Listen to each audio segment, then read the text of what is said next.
Welcome back, everyone, to another deep dive. We're excited to really get into this one. Yeah. Today, we're going to be tackling a topic that's fascinated people, I think, for centuries. The lost knowledge of the ancients. And to help us sift through this mountain of research that we've got, we have our expert. Always happy to be here. Now, you've provided us with articles, research papers. We even have some ancient texts to kind of wade through. And they all seem to suggest that history might be, well, a bit more mysterious than we've traditionally believed. So where do we even begin with this? Well, most folks assume that organized civilizations emerged around, 5500 BC. But one of the sources that you sent over really challenges that idea right out of the gate. Oh, okay. It talks about this submerged city off the coast of India in the Gulf of Kambat. Yeah, I read about that. That's wild. An entire city underwater that's older than all the other civilizations we know about. It really could be, yeah. And it's not just, a jumble of buildings. They found something pretty incredible. What did they find? Well, the sonar images, they show a planned city, like with foundations that were adapted to different building sizes. Yep. Like whoever built this place, they knew what they were doing, real engineering expertise, and they used, radiocarbon dating and thermoluminescence to figure out how old it was. Uh-huh. And get this, they think it's from around 9500 BC. Wow. So that means it existed before the last ice age. Exactly. During a time of major, environmental change. It makes you wonder what else is down there, right? I mean, Yeah. if we found this one city, imagine what else might be hidden beneath the ocean. Oh, I'd say there's a whole lot more waiting to be discovered. This really does change the way we think about the timeline of civilization, doesn't it? Absolutely. I mean, it suggests that human history is a lot longer and a lot more complicated than we ever thought. Makes you wonder, right? What other advanced cultures might have existed way back then that we haven't even found traces of yet? Speaking of finding traces of the past, you also included some research about a theory that's fascinated a lot of people, the Orion correlation theory, the one about the pyramids of Giza and the stars. Ah, yes. That one's a classic. The theory is basically that the three main pyramids at Giza, they're lined up with the stars in Orion's belt. Right. But not just any alignment. It matches the position of those stars around 10,500 BC. Okay, now that's what I find really interesting about this theory. It implies that whoever built the pyramids, they didn't just, randomly plow them down. They knew about astronomy, and they had a specific reason for encoding this particular alignment in stone. Right. Like, what were they trying to do? Create a physical representation of the afterlife? Or maybe it was a celestial map, some kind of sophisticated calendar system. We don't really know. But the precision of the alignment, that can't be denied. It does make you wonder what other astronomical knowledge might be hidden in ancient structures and myths, just waiting for us to figure it out. Oh, absolutely. It's like a giant puzzle waiting to be solved. And this focus on Orion wasn't limited to just the Egyptians, was it? You also sent over some fascinating information about the Hopi people of Arizona and their connection to that constellation as well. Yeah, it turns out the Hopi villages, they're laid out in a pattern that mirrors the Orion constellation, almost like they created a map of the stars right here on Earth. And their creation myth, it describes their journey to find a place where Orion hangs low in the sky. Wait, now that's really interesting, because the position of Orion does actually shift over time due to something called precession, where the Earth's axis wobbles, kind of like a spinning top. Right. So could this myth be a memory passed down through generations of a time when Orion looked different in the sky? That's what some researchers think. If that's true, it would mean that the Hopi understanding of time and the cosmos goes back thousands of years, possibly to a period when Orion actually did appear lower in the sky. That's incredible. It makes you wonder if other cultures around the world shared this understanding of the cosmos that we've just forgotten about. I'd say it's definitely possible. We tend to think of ancient cultures as isolated, but maybe they were more connected than we realize, sharing knowledge and ideas across vast distances. This is already making me rethink everything I thought I knew about ancient civilizations. Just wait, there's more. And it gets even more fascinating when we start looking at the possibility that they were harnessing, well, unseen energies, weight of the sources you gave me delves into this idea that they might have understood and used what some might call cosmic energy. It sounds a bit, new agey. Yeah. But when you actually look at the evidence through a scientific lens, it becomes a little less out there. Okay. We know that electromagnetic fields can have real effects, like even on agriculture. There's research that shows that crop yields can improve significantly in areas with naturally occurring electromagnetic peaks. So are we talking about some kind of ancient energy farming? Is that what you're saying? It's an intriguing possibility. The source specifically mentions ancient Irish round towers. Okay. And they think those might have been built to act as electromagnetic resonators. Wait, hold on. So those towers,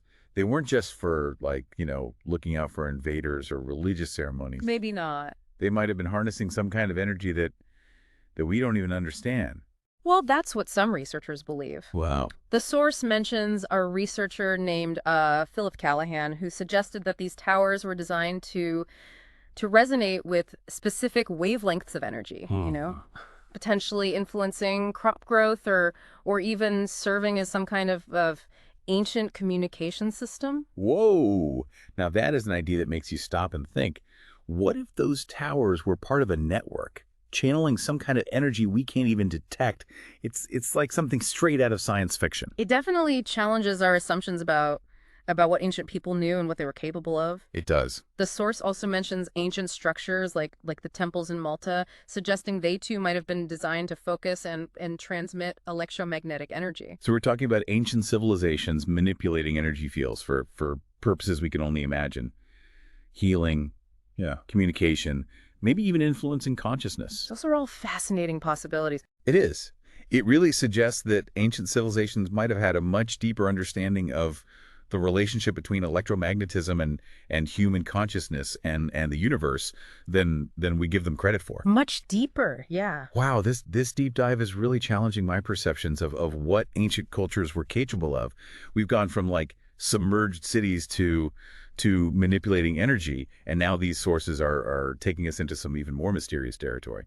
It seems like we're heading into the realm where science and spirituality kind of intersect. Yeah. One of these sources, it talks about the idea that ancient civilizations might have achieved a level of consciousness that we can barely even fathom today. Right. It touches on things like psychic phenomena, Yeah. Telepathy and clairvoyance, and suggests that these abilities, maybe they were more common in the past, especially during those supposed golden ages we were talking about earlier. Yeah. It's a fascinating thought, isn't it? I mean, modern science tends to dismiss these phenomena as, superstition or fantasy, but what if ancient cultures had a different understanding, a deeper awareness of what the human mind was truly capable of? I've always been intrigued by the idea of telepathy. Do you think it's something that we could, like, reawaken within ourselves, or have we just, like, lost touch with that part of our being? That's a question that's been pondered for centuries. And this source, it even mentions some research that suggests a possible connection between geomagnetic activity and instances of telepathy. Wait, hold on. Are you saying that the Earth's magnetic field could actually influence our psychic abilities? That's a wild idea, right? Yeah. The research is far from conclusive, but it raises some interesting possibilities. What if the Earth's magnetic field acts as some kind of conduit, enhancing or suppressing our latent psychic potential? If that were true, it would completely change our understanding of human potential and how we interact with the world around us. That would be revolutionary. Imagine a world where telepathy isn't some parlor trick. It's just a normal, natural human ability, influenced by the very environment we live in. It's pretty mind-blowing to think about. It would change the way we think about communication and connection, maybe even the nature of reality itself. Absolutely. This is giving me chills just thinking about it. And it makes you wonder, if ancient cultures did have this deeper understanding of these abilities, what happened? Why did we seemingly lose that connection? It's a mystery that researchers are still trying to figure out. But it's interesting that this source mentions a lot of great thinkers throughout history who were really interested in these esoteric subjects, like Pythagoras, Plato, even Isaac Newton. Yeah, they all delved into things like alchemy and astrology and the nature of consciousness. Are we saying that these brilliant minds, these founders of modern science and philosophy, were also open to ideas that that we might consider, I don't know, unconventional today. I think it's important to remember that the lines between what we call science and what we now call the paranormal, they weren't always so clearly defined. These thinkers were just driven by a thirst for knowledge. They were willing to explore all avenues of inquiry, even the ones that challenged conventional thinking. It makes you wonder if they stumbled onto something that we've lost sight of, some deeper truth about the universe and how everything is connected. Maybe something that we're only just now starting to rediscover through modern physics and the study of consciousness. It's a fascinating possibility. What if they glimpsed a reality where the human mind isn't separate from the cosmos, but an integral part of this vast interconnected web of energy and consciousness? This deep dive is really a journey of expanding perspectives. We've gone from ancient cities to the mysteries of consciousness, and now the sources you've provided, they're taking us into the realm of ancient technologies. One of them focuses on the idea that ancient cultures had advanced technologies that we're only now beginning to understand. Specifically, it talks about ancient Egyptian technologies and the work of Christopher Dunn. Oh, I've heard of him. He's an engineer who's made some pretty bold claims about what the Egyptians were capable of. Didn't he suggest that they might have had access to tools and techniques that we thought were impossible for their time? Exactly. Dunn, as an engineer and craftsman himself, he was fascinated by the precision and the sophistication of ancient Egyptian artifacts and monuments. He spent years studying them. And his research led him to believe that the Egyptians might have had technologies for cutting and shaping stone with a level of accuracy that would be difficult even with modern tools. That's amazing. What specifically about the Egyptian artifacts made him think they had such advanced tools? It's hard to imagine them achieving that level of precision with just, the copper and stone tools we usually associate with ancient cultures. He points to a bunch of interesting features like perfectly straight cuts, intricate carvings, and the sheer scale of some of the monuments. He argues that to achieve this level of accuracy and scale, you would need tools far more advanced than just copper and stone. So are we talking about some kind of lost technology, something beyond our current understanding? It's almost like saying they had lasers or diamond-tipped saws. He doesn't go that far. He doesn't say exactly what the technology was, but he does propose that the Egyptians might have understood and used principles of energy and vibration that we're only just now starting to explore. He even suggests they might have used sound and vibration technologies in their construction techniques. That's mind-blowing. It completely changes our understanding of what ancient cultures were capable of. It makes you wonder what other technological marvels might be hidden out there, just waiting to be rediscovered. Doesn't it? It does. If the Egyptians really did have these advanced technologies, what happened to them? Were they lost over time? Or maybe deliberately hidden away? It's a mystery. This deep dive is full of questions that really make you reevaluate history. And speaking of reevaluating history, we have another source here that focuses on the spiritual technologies of ancient Egypt. Ah, yes. The work of Edward F. Malkowski. He's explored some fascinating ideas about how the ancient Egyptians might have used their temples and structures for more than just, religious ceremonies. And by spiritual technologies, we're not talking about just rituals and beliefs, right? Right. We're talking about practices that could have had real measurable effects on consciousness. Exactly. Malkowski dives into the idea that the Egyptians might have understood how to use sound, light, and sacred geometry to actually alter states of consciousness, to access higher realms of reality. So are we talking about ancient Egyptian temples as consciousness-altering machines? That's a radical concept, I know. It is. But Malkowski, he supports his claims with detailed analysis of the architecture and the symbolism found in Egyptian temples. He says that these structures weren't just symbolic. They were designed to create specific energetic effects that would help people have spiritual experiences. That's incredible. Just the layout of a building, the way light shines through certain openings or the specific geometric proportions, that could have such a profound effect on our consciousness. It makes you wonder, doesn't it? It does.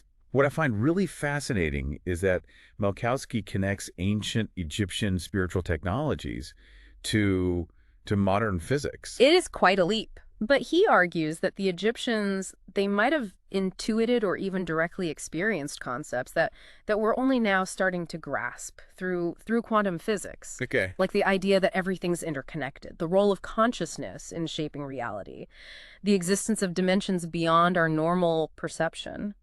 So are we saying that the ancients might have had a deeper understanding of the fundamental nature of reality than we do today? It's a thought-provoking idea. Maybe Right. we've been looking at these ancient cultures through too narrow a lens, assuming that our modern scientific understanding is the only valid way to interpret the world. This is really pushing the boundaries of what I thought I knew about history and the possibilities of human consciousness. And it seems like our exploration is about to take us even further beyond conventional thinking.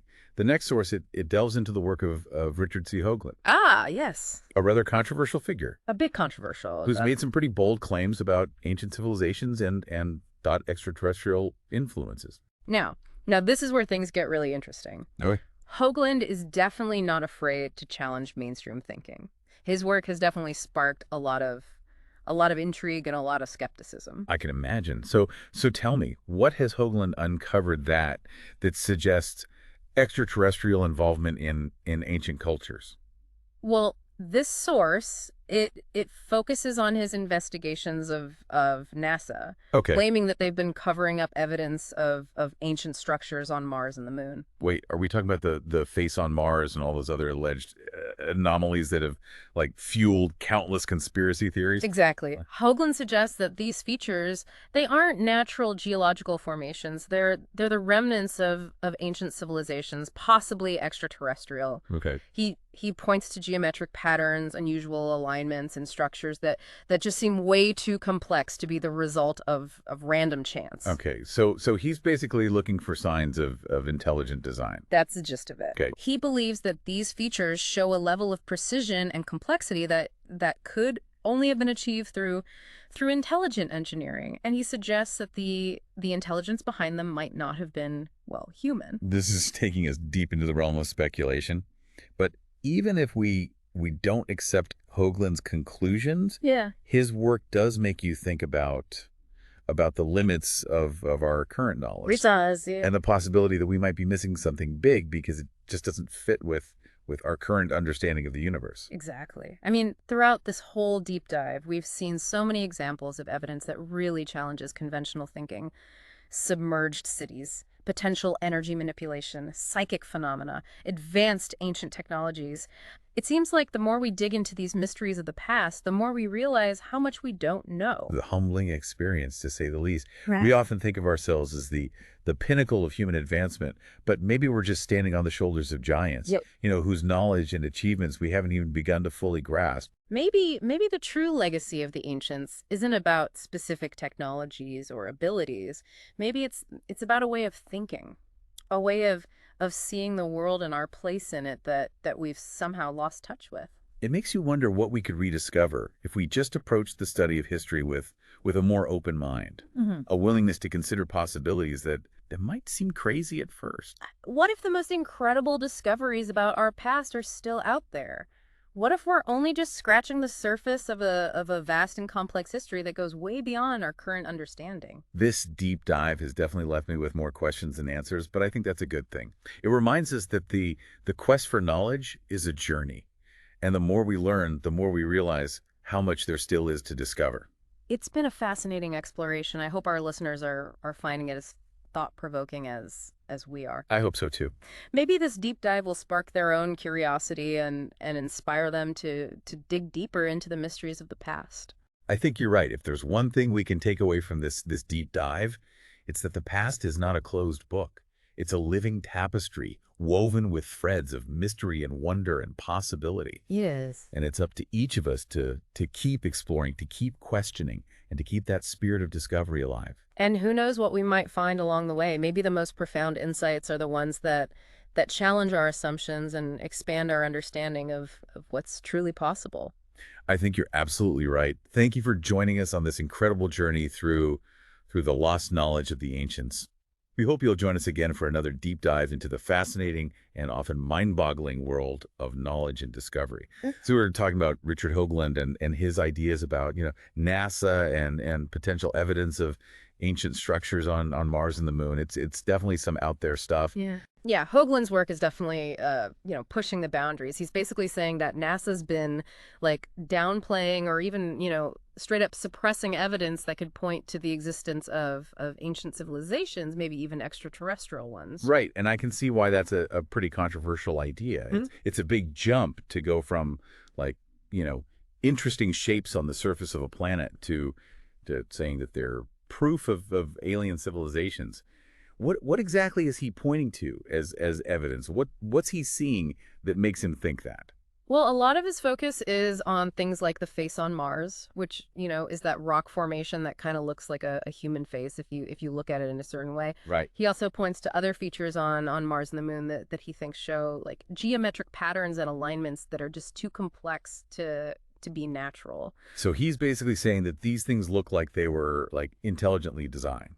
Yeah, that's the core of his argument. He believes that these features show a level of precision and complexity that could only have been created by, intelligent beings. And Right. he suggests that the intelligence behind them might not have been, well, human. It's a very thought-provoking idea, even if it is, difficult to prove for sure. Yeah. But whether or not we buy into Hoagland's conclusions, his work does raise an important point about how we approach scientific inquiry, right? Yeah. Who gets to decide what counts as acceptable evidence, and what happens when we stumble across discoveries that challenge our worldview so much that we're almost afraid to even consider them? Those are really important questions, and they go to the heart of what we've been talking about this whole time, this whole idea of exploring the lost knowledge of the ancients. If we're really open to the possibility that ancient civilizations might have had knowledge and technologies that are way beyond what we can imagine, then we also have to be willing to question our own assumptions and biases, to be open to the unknown, and to consider even the most, unconventional ideas. That's so true. This whole deep dive has been about expanding our perspectives, hasn't it? We've gone from like, cities under the ocean to the possibility of ancient people manipulating energy and psychic phenomena and advanced technologies. And now we're talking about structures on other planets. It's a lot to wrap your head around. It is. It really is. And the more we dig into these mysteries of the past, the more we realize how much we just don't know. It's humbling, isn't it? It really is. We like to think of ourselves as, the most advanced civilization that's ever existed. But what if we're just standing on the shoulders of giants? People whose knowledge and achievements we haven't even begun to understand. What if the true legacy of the ancients isn't about specific technologies or abilities? What if it's about a way of thinking, a way of seeing the world and our place in it that we've just, I don't know, lost touch with somehow? It's such an intriguing idea. It makes you wonder what we could rediscover if we just approached the study of history with a bit more of an open mind. A willingness to consider possibilities that might seem a little crazy at first. Yeah, exactly. What if the most amazing discoveries about our past are still out there, just waiting to be found? What if we're only scratching the surface of this vast and complex history that goes so far beyond what we think we know? This deep dive has left me with so many questions, more questions than answers, really. But I think that's a good thing. It's a good reminder that the search for knowledge is a journey. And the Yeah. more we learn, the more we realize how much there is still out there to discover. It's been an amazing journey, and I really hope our listeners are enjoying it as much as we are. I think so. They always send us such great feedback. Maybe it'll spark their own curiosity and inspire them to keep digging into the mysteries of the past too. I hope so. If there's one thing we can take away from all of this, from this whole deep dive, it's that the past isn't some dusty old book that's been closed and forgotten. It's more like a living, breathing tapestry woven with mystery and wonder and possibility. That's a great way to put it. And it's up to us to keep exploring it, to keep asking questions, and to keep that spirit of discovery alive. Absolutely. And who knows what we might find along the way, right? Maybe the most profound insights are the ones that really challenge our assumptions and expand our understanding of what's truly possible. You're so right. Thank you so much for joining us on this incredible journey through the lost knowledge of the ancients. We hope you'll join us again next time for another deep dive into the fascinating and sometimes mind-blowing world of knowledge and discovery.